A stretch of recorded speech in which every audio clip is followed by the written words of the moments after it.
Okay, so... Alright, so my number 6. Yep. Grant technically just covered his number 6. Yep. My number 6 is, Grant, you're with me on this one. The World's End is my number 6. I forgot that movie! Shoot! Sorry, yeah, I'm gonna have to knock things down a few pegs. Oops. Well, maybe we just talk about it now then. Yeah, okay, retroactively moving things down. Yeah, I'd say that would probably be, a number 6 for me then. Yeah, so there you go. Not two birds with one stone. But no, The World's End, of course, it's an Edgar Wright comedy. I'm a huge Edgar Wright fan. I've watched both seasons of Spaced and everything. But I love his comedy style. I love the fast, hectic pace of it. That's a high-energy movie I can get behind. It's at first off, because it's not 3 hours long, but more because it's actually playing towards, genuinely good comedy, and it's very intelligently written. This movie's, it's like Hot Fuzz, not as good as Hot Fuzz, but it's one of those things, you can watch it 100 times and see new jokes that you missed, the time before, and the ending twist was just fucking hilarious. Not the very, very end. The very, very end kind of came out of nowhere.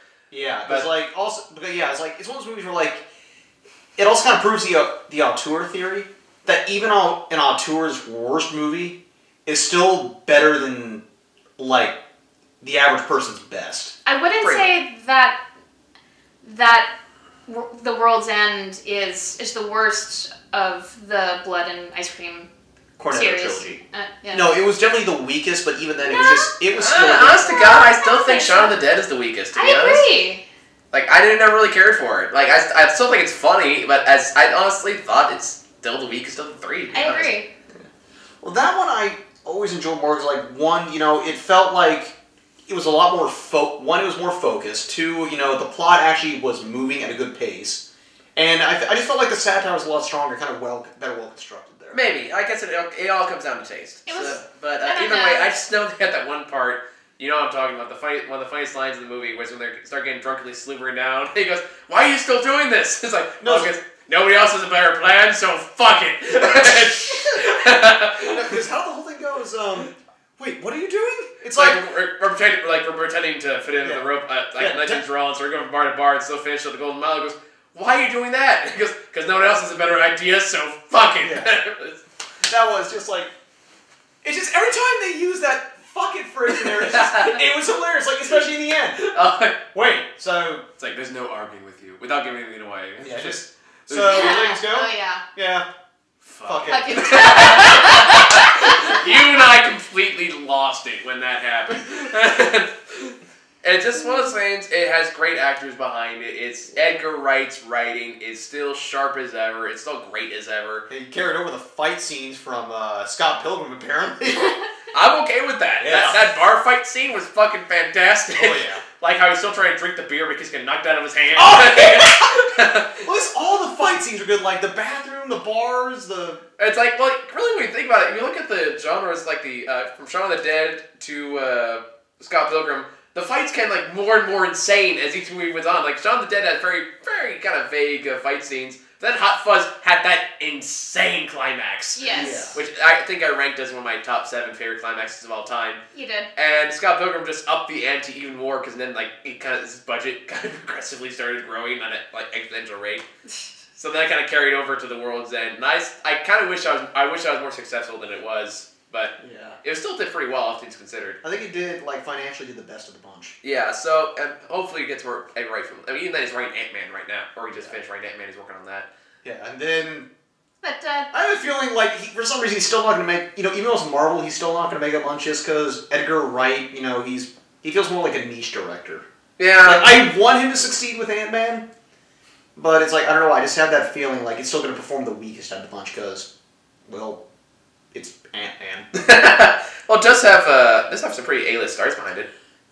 I can think of a lot of movies that have A-list stars. Uwe Boll's movies had A-list stars, but then again, that's Uwe Boll, so... Yeah, there's a whole different reputation there. I don't know. I'm just saying, if Captain America and Thor are now household names...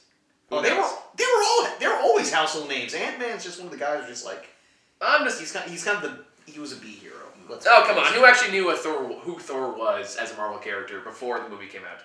And I don't even read comics.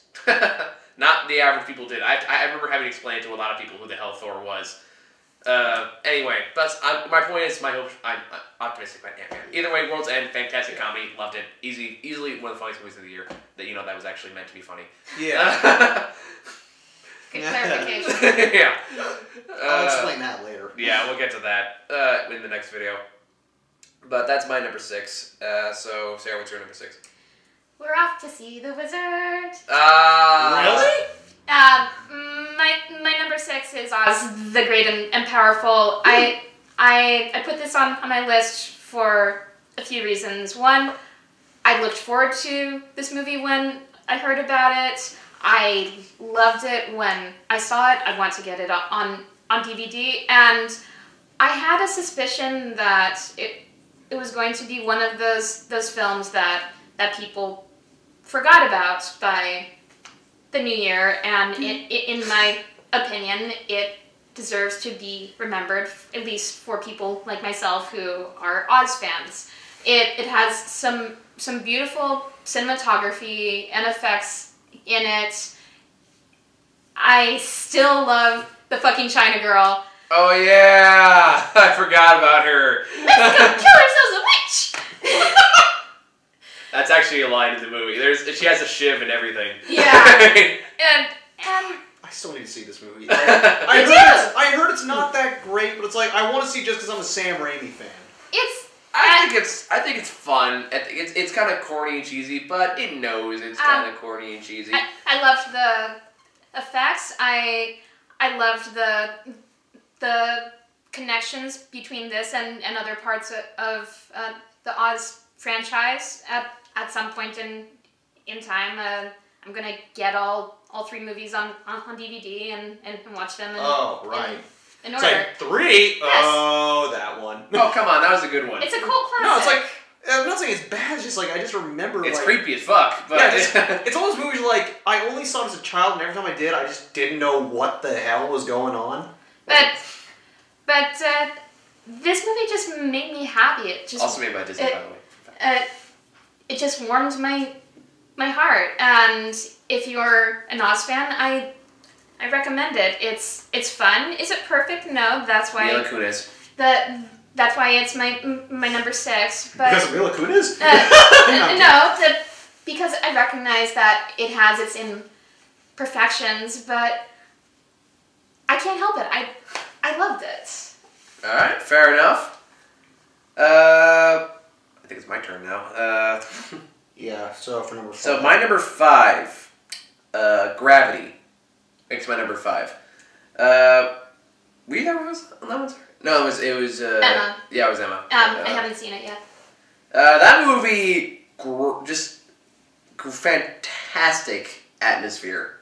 Yeah. That's very I mean, like, good performances all around. Because there's like 2-3 actors max, really.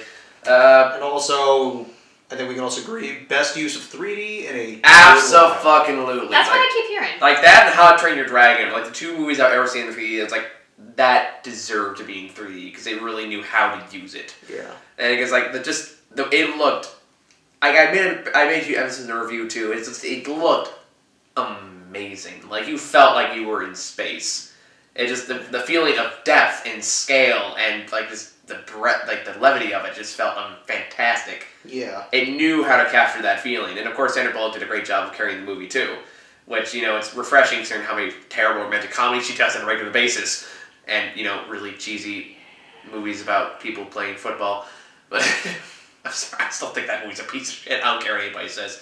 It was decent, but nothing spectacular. It definitely did not deserve a Best Oscar nomination. Yeah. Did it get one? Or? I don't know, it won some award for something. It won Best Actress. So, Which movie? what was it? Blindside? Blindside, that was it. I haven't seen it. Yeah, don't. God. I still don't agree with I still don't agree that she should have won, but I will admit I still felt she did a decent job nonetheless. Yeah. But yeah, that nomination was a blindside. This guy right here. Dun-dun-dun. But even then, In all seriousness, though, it did come out of nowhere. Yeah. But like that, of course, George Clooney he's fucking George Clooney. Say what you will about him in real life, he's still a fantastic actor. Yeah. No matter what he's in, he's always charming. So it's like, I'm a George Clooney fan. As an actor, what are you thinking about? Not Batman and Robin, you dick. No. You thought that. I was thinking of was it? I think it was American Dad. The running jokes. The idea is like, it's like he's not even that great of an actor. All he does is look down and give that squinty-eyed stare, and he gets a nomination.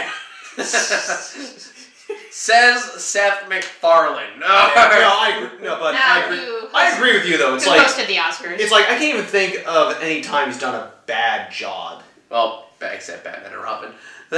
Even then, he's still, like, hi, George Clooney. Well, even then, it's just like he was still probably the best part of that movie. It's like he didn't do a bad job. He just please, that was all Arnold Schwarzenegger. Are you kidding? You don't kill the dinosaurs. The Ice Age. I actually remember seeing that movie in the theater with my dad. So do I. Yeah, so do I. Anyway, back to Gravity. Credit card. It comes back to it had this amazing atmosphere. It knew how to build. Granted, it was kind of coincidental that there were 3 huge that's in like within 5 minutes of each other. Apparently, every time we get to our point of interest, stuff comes flying at us. So that got a little repetitive. Like, it's not a perfect movie. It's not, but it's just the way it makes you feel like you're in space. It makes it worth watching, especially in 3D. And 3D is just like amazing. And yeah, it's strong performances, strong atmosphere, well written, well directed. Yeah. And they managed to avoid a lot of Hollywood cliches, even though I know people it's actually got trouble with Hollywood executives and producers who want to throw the more cliche stuff in there. Like, they want like a subplot between her and Clooney, but it's like the director was like, no, we're not doing that. We're not pulling that shit, and they didn't. So I was like, good for them. But, speaking of which, I'm going for Clooney. Back to the review. Oh yeah, I was like, oh, that's right. Did he die or something? Maybe. Spoiler. The most passive death scene in the history of mankind, by the way. Yeah, just like, it's like the character did, okay. Yeah. Oh gosh, just like it kind of goes, well, here I am. I'm flying. It's kind of a boring way to die, really, when you think about it. Yeah. Not really. It's like it was it was kind of a boring way to die, but at the same time, it's like the way that he handled it, just like that idea that he's just like ever so slowly drifting, and just like there's this helplessness that came with it. It's like, oh no, it's still no, Clooney, come back to me, and just like those final words. It's like I don't know what it was about it. Just like it was so innocuous, but it's like the funny. No, it's like the way that he was basically. He was being himself at the same time. It was less about, trying to make her feel better. It was like, that was him dealing with the fact that he was going to die. Yeah. It was that very subtle change. It's just like, oh, Christ. You could also argue that sometimes they got a little heavy-handed with the imagery. Yeah. But I guess we'll probably talk more about it later, I'm sure. Yeah, a couple more spots to be exact. Yeah, so... Grant, I believe it's your turn. So what's number 5 for you? From Up on Poppy Hill. Ah, yes. Let's talk about my favorite topic on the show. Why is that? I don't know. It just seems to keep popping up. At least and you thought my blindside joke was bad? Oh, I wasn't even trying. Puns. We'll get to that later, too. Yes, we will. Anyway, what were you going to say, Sarah? But anyway, it's almost like it was a very good coming-of-age story that had... That was also a great period piece. Once again, per usual... What's your period piece? You rock discipline. Sorry, go ahead. Sorry, go ahead. Just great... Just everything about that movie, like, there's very little to, like, dislike about it. Except, incest. Which you talked about a lot last year. Oh, I know! That's what you're referring to. What do you think I was referring to? Nuh-uh. I had no idea, but it's like, oh, yeah. But it's just, the characters were, just funny, memorable, and... I thought they handled that part very well in a very mature fashion. They did, for all intents and purposes. I mean, they handled it as well as they possibly could handle something that, dark. Or not necessarily dark, but... Taboo. Yeah, taboo. That's a better word. Because, it kind of brought It was very interesting just seeing how, they even had just the idea of, they actually developed the characters first before this stuff came out. So, like, it kind of made an interesting play about the idea of just, like, you know, the what if you didn't know thing. At the same time, it's like, the relationship, it was so well developed, like... Oh, they had great relationships. Yeah, it was like... It still would have been creepy, but it would have been... But it would have been understandable. Like, at the same time, it's like, he said, yeah, but I'm glad they closed the door on that one later on. Yeah, well, it's like, they resolve it. I was like, oh, thank God, because that would have been weird. It's like, it was kind of weird throughout the entire... Yeah, it's like you're enjoying the movie, but there's still like that uncomfortable shadow kind of going in the back of your brain. Yeah. Great, like, I agree, though, like, I loved it back then, I still love it now, it's been a long since I've seen it, but, I just love the atmosphere. I loved how it gave you time to breathe. I let you time to soak in this atmosphere and just the beautiful art and the colors. And I don't even like anime, and I really like this movie. And that's been some of the dubbing was hilarious. Yeah. We need to make archaeology cool again! Oh, wait, no. No, I was like... No, what was it? No, it's like, we need to make archaeology cool again. We can't. But we can't. Oh, God, we just all lost it. Yeah, it's like, it was you, me, Chris, and Cliff. Except Cliff fell asleep halfway through the movie. Oh. It's lost. Yeah, I know. I gave him shit for it later. Yeah, it's like, this is after 21 and over, too. But yeah, it's like Miyazaki just always, succeeds and just like in me enjoying his movies. And granted, this wasn't technically directed by Miyazaki, but it might as well have been. It's still a Studio Ghibli film. Yeah. Like that one, you can tell like he had a lot of influence, like the way his son directed it, though. Because, I will admit, it's like the only one like which I still say was good, but I think I had my expectations a little bit too high. Was Secret World of Arrietty. I haven't seen that one. I haven't seen that. That's another one where like Miyazaki wrote, but he didn't direct. So like I felt like there was some kind of touch that just like wasn't there. Gotcha. As well as the fact that the ending, in terms of like the fate of characters, is just so anticlimactic. It was just like, Yeah. But even then, it's like another example. Like even with their, the quote unquote worst, it was just still a good movie overall. Yeah, it was a very good movie. And from Unpopular, it was like, I thought that was definitely a good step up from that. Like I really enjoyed it. Pacing, I wouldn't say it was weird, but I liked the pacing. All right. No, it wasn't the pacing. No! Now I remember what it was that bugged me. It's the fact that the daughter kept telling everyone that her father died, or like went missing, like from. Oh yeah, because that was the whole character thing, though, wasn't it? Yeah. The flags. Yeah, but just like the idea is like every time she wanted to get her, that's all she had to say, and like suddenly things kind of went her way. Like I know she wasn't doing it to be like manipulative or anything, but it's just like it felt weird that just like it seemed like. Every time they talk about it, it's like it didn't feel like they revealed anything about it. Oh, yeah. It's like, okay, first time we get it, it's like, okay, that reveals a bit. Second time, okay, we get it, she's dead. Move on, lady. And then I just love it, like, was it when they're trying to get, the house taken care of? Oh, yeah. It's just like, we need to save this place. All they do is talk to the guy, it's like, for 30 seconds, like, okay! Yeah. You're just like, oh, sure, why not? You came all the way down here. Yeah. It's just like, it felt like there really wasn't much in terms of, like, drama there. True, but at the same point, that wasn't really what the movie was about either. Yeah. It was about the relationship with the two main characters, and that's where the focus was. Yeah. But even then, it's like, it's just, I don't know, it felt like it, as I said, like, it's one of those things that were just kind of deflated. I wouldn't say deflated, but just like, it kind of nagged the back of my head. But even then, it's just like, the whole situation was, like, handled in such a comic fashion that like it's like you still can't deny like I will admit it's like I was having a good time regardless of that. So like that's why I felt like very forgiving. Fair enough. Alright. I just know my favorite line is, hey, why don't you study a science that actually exists? Yeah. Oh, I forgot that was the line that stuck with me. The philosophy guys above the chemistry, below the chemistry guys. An explosion. I was like, hey, you guys watch it. We're talking poems down here. He goes, why don't you study a science that actually exists? I'm actually taking a philosophy of science class right now, and my professor would love that. That's the line I remember the most. That and, what was the one about the library? It's like, we need to find a way to get cool again. Quick, to the library! Yeah! Alright, so, Sarah, your turn. Okay, this is a movie that we've already talked about. It's your number 7. It's my number 5. Okay. Saving Mr. Banks. True story.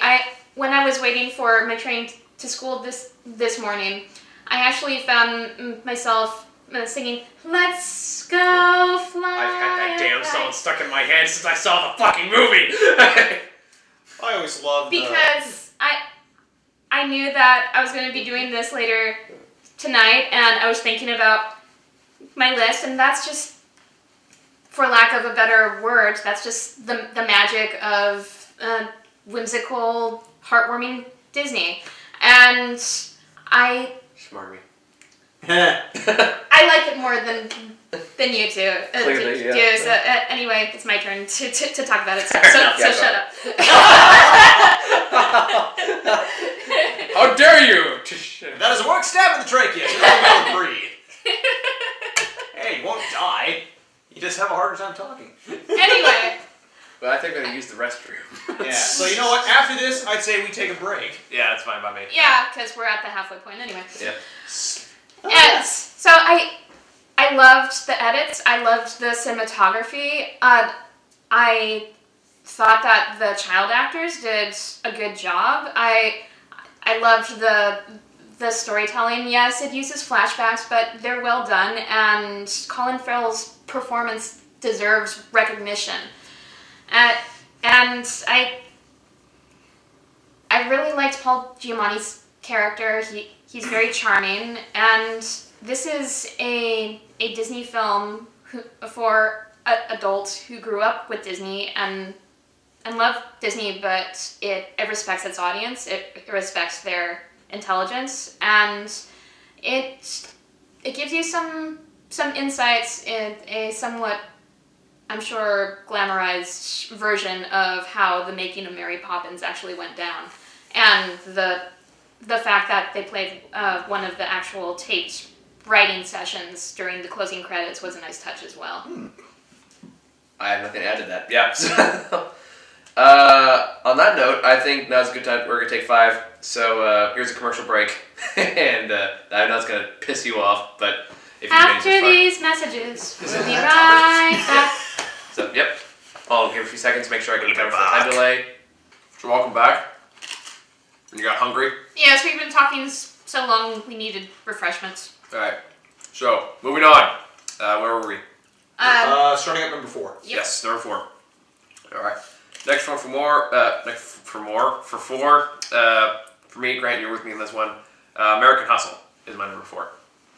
Not number 4, actually. Number 3. Close. But it's a David O. Russell film. I mean, what do you really expect? I love Silver Linings Playbook. It's like one of my favorite movies of 2012.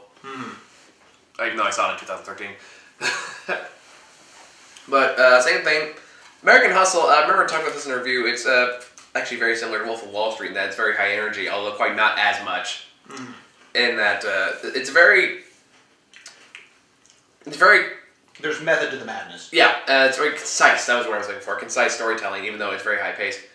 I would say there is, except for like towards the very, very end. That's kind of what got like a little. They kind of washed everything under the rug. Well, it kind of got to the point where like it felt like it was borderline about to go on tangents, but it's like I mean, it's like almost were just like the pacing and focus just kind of got a little bit off. But overall, yeah, it's. Either way, it has top-notch actors, Christian Bale, Amy Adams, who had just won an award for this one, as like best supporting actress, and for good reason. She's fucking fantastic. Golden Globes? Yep. Yes. And of course, Bradley Cooper, who I mentioned before, has really come into his own as an actor. Oh, just great performances, great story, and just it captures the '70s perfectly. And Louis C.K. where we finally learned the ending to the fish story. Not gonna say. I think I wish I didn't know. Well, it's Louis C.K. I mean, do you really expect a different ending? Is kind of question. No, but I mean, the fact they didn't answer in the movie, I thought was much stronger. Because it kind of just showed the fact that like Bradley Cooper just like he didn't even really deserve it. Pretty much. Because he was so busy jumping the gun, just ignoring everything. / beating up a CO. What was that? / beating up a CO. Oh, yeah. But overall, it's like it's David O. Russell. He has a very good eye for directing. He knows what he wants to make, and he always does a pretty good job making it. You can argue that it makes Love's characters really manic a lot of the time, especially like Jennifer Lawrence. It's really...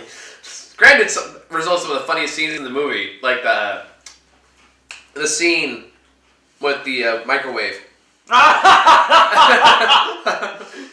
Where it's like, I haven't seen it yet. Like, don't tell me what to put in the microwave, puts metal in there. Like, fire, no, honey, the small one's empty, get the big one. It's like she just played such a great ditz. Yeah, absolutely. And Christian Bale played a great con artist.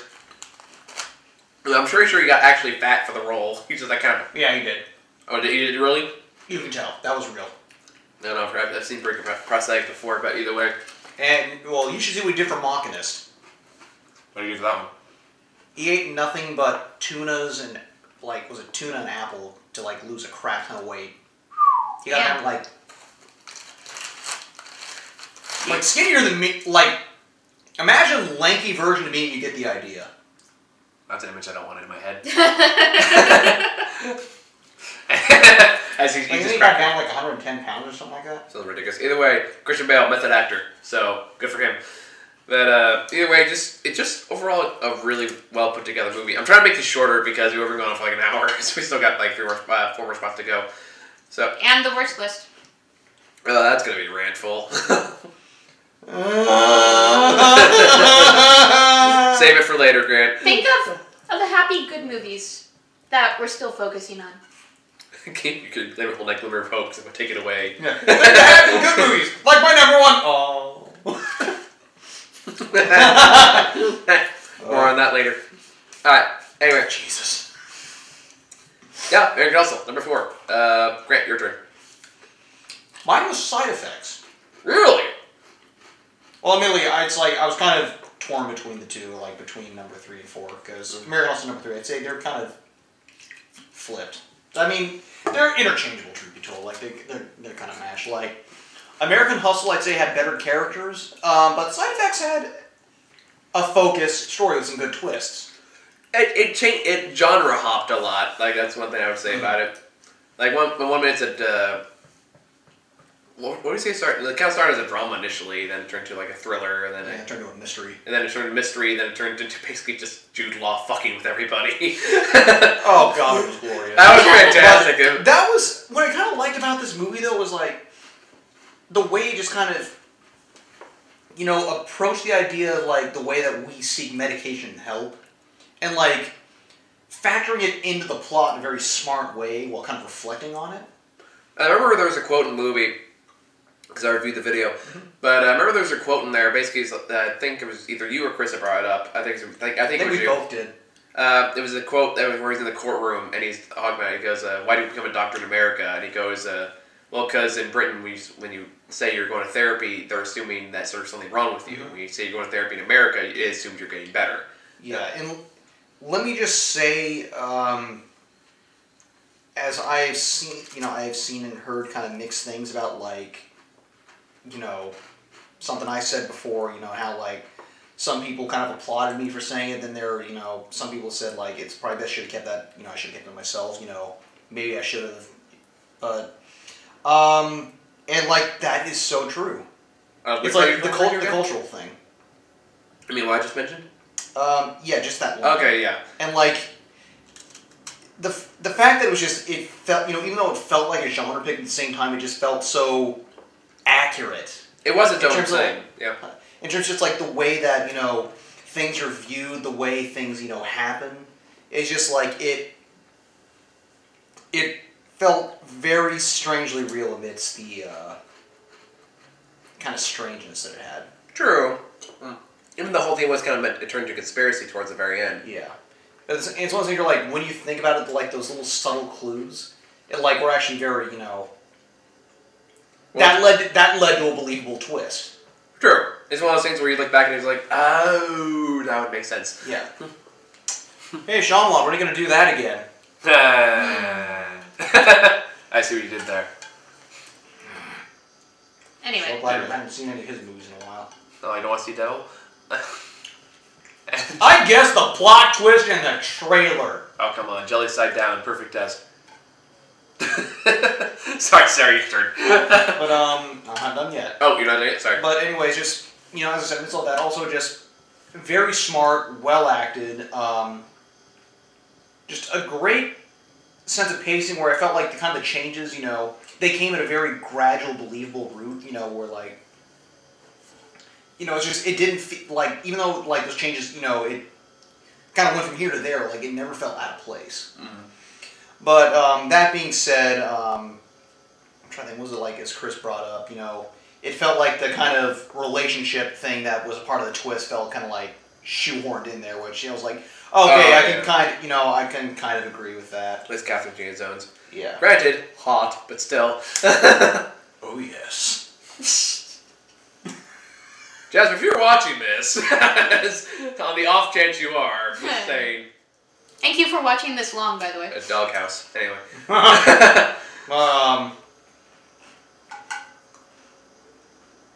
Actually, I don't really have too many complaints about it now that I think about it. It's been a long time since I've seen it. I remember liking it when I first saw it. It's one of the things, it didn't stick out too much in my mind as we kept going forward, which is why I didn't put it on my list. But yeah, it was definitely very quiet. Yeah. Which is kind of funny because Steven Soderbergh, he's had like a lot of huge hits. Like what? He did the Ocean's trilogy. Oh, okay. Magic Mike, which I didn't see. I haven't seen it yet. I don't think any guy here intends to see it. Well, for fairly obvious reasons. I'm kind of unusual for being my... Despite that, it's actually a really good movie. My gender and not seeing I know, it's hard to get past the insecurity of it. Also, Contagion. Oh, yeah. Okay. I never saw the one. I heard it's good. But, okay. But, yeah, I'd say, I really enjoyed, as I said, really enjoyed it. Not too much of the complaint factor. Just very smart and well done. Alrighty. So we've already talked about my number 4, but since I love to laugh and I'm a fan of comedy, specifically intelligent comedy, my number 4 is The World's End. Yay. Yes. Because it is smart, and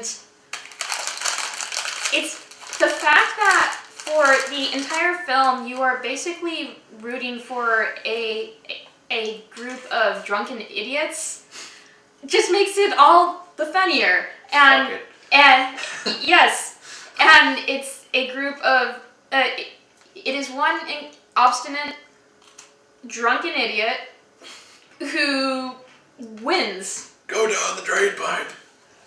And it's smart. It's fun.